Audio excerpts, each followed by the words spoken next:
In this video, I will show you how to sign on a PDF document. So let's jump straight into it. So as you can see, I've got an example PDF file that I have created for this tutorial. Now, although there's a couple of things you can do, there's not actually the option to sign. So in order to do this, what you're going to want to do is open up a new internet browser, and you want to come across to this tool, which is offered completely free by Adobe. So it's adobe.com/uk/acrobat/online/pdf-editor.html.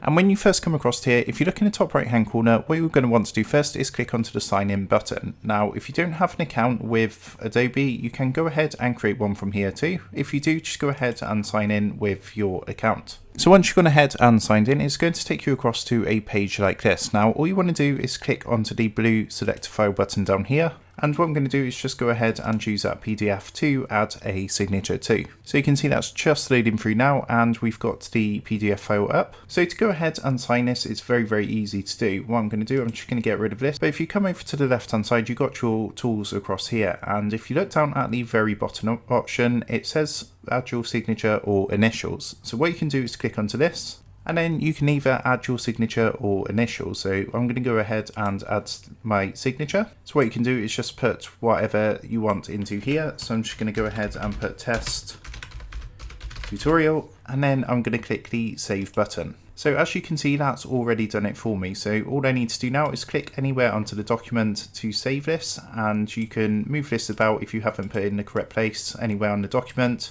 Once that's done, what you want to do is come up to the top right hand corner, click the download button up here, and that's going to go ahead and save these changes into your PDF. Now you will see if we go ahead and open this up that we have the signature down here. So that's how to sign on a PDF document. I hope this quick tutorial helped you out, and if it did, I would really appreciate it if you was to consider dropping down below the video, leaving a like, and also subscribing to the channel. With that being said, I just want to take a minute to thank you guys for watching this quick video, and I will see you in the next tutorial.